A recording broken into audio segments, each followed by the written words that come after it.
ಅದ ರಾಜಿ ಏನಾತ? ಈಗ 4 ಮಕ್ಳಾಗ್ಯಾವಲ್ಲ, ನೆಕ್ಸ್ಟ್ ಪ್ಲಾನ್ ಮಾಡೋನಲ್ಲಿ ಈಗ. ಹೌದಾ ಗಂಡ, ಇನ್ನು ಏನೇನೈತ್ ನೋಡಿ ನಿಂಗೆ ಹೇಳ್ಬಿಡ. ಇರೋ 4 ಮಕ್ಳು ಸಾಕಾಗವಲ್ದಂತ ನಾ ಸಾಯಕತ್ತೀನಿ, ಇವ್ನಿಗೆ ಮತ್ ಮಕ್ಳು ಬೇಕಂತ. ಮನುಷ್ಯದೇನ್ ದನಾದ್ಯೋ, ನನ್ನ ಕೈಲೇ ಮಕ್ಳು ಮಾಡ್ಕೊಳಕ್ ಆಗುದಿಲ್ಲ. ಏನಾಗುದಿಲ್ಲ? ಆಗುದಿಲ್ಲ.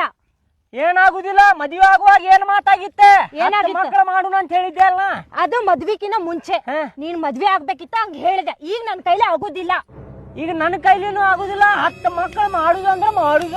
ಸರಿ, ನೀ ಹೆಂಗ್ ಮಾಡ್ಕೋತಿ ಮಾಡ್ಕೊ. ನಾನಂತ್ರ ಮಕ್ಳು ಮಾಡುದಿಲ್ಲ. ನಾನು ನಮ್ಮ ಅವ್ವನ್ ಮನೆಗೆ ಹೋಗಿ ಆಪರೇಷನ್ ಮಾಡ್ಕೋತೀನಿ. ಯಾಕಂದ್ರ ನನ್ನೇ ನಾಯಿ ತಿಳಿದಿ 6 ತಿಂಗಳಿಗೊಂದು ನಿನ್ ಹಡ್ದಾಡ್ ಕೊಡಾಕ. ಏನ್ ಆಪರೇಷನ್ ಮಾಡ್ಕೊಂಡಿ ಅಂತ ಮತ್ತೆ ಬ್ಯಾರೆ ಮಾಡ್ತಿದ್ದ ಮತ್ತೆ ಹೇಳಾಕತ್ತನ್ನ. ನೀ ಚೀರ್ಬೇಡ. ಆಪರೇಷನ್ ಮಾಡ್ತೀನಿ ನೋಡಿ ಹೇಳಾಕತ್ತನ್ನ ಮತ್ತೀಗ. ನೀ ಚೀರಿದ್ರೆ ನಾನು ನಿಂಗೇನು ಕೇಳುದಿಲ್ಲ. ನನಗಂತ್ರ ಮಕ್ಳು ಮಾಡಕ್ ಆಗುದಿಲ್ಲ. ಆಗುದಿಲ್ಲ. ನನಗೂ ಆಗುದಿಲ್ಲ. ಮಾಡುದು ಅಂದ್ರೆ ಮಾಡುದ. ನನಗೂ ಆಗುದಿಲ್ಲ. 10 ಮಕ್ಳು ಮಾಡುದ. ನಾ ದೇವ್ರ ಕಡೆ ಬೇಡ್ಕೊಂಡೇನಿ. ಏನಂತ? 10 ಮಕ್ಳು ಮಾಡ್ತೇನಪ್ಪ ದೇವ್ರ ಅಂತ ಹೇಳಿ. ಸರಿ.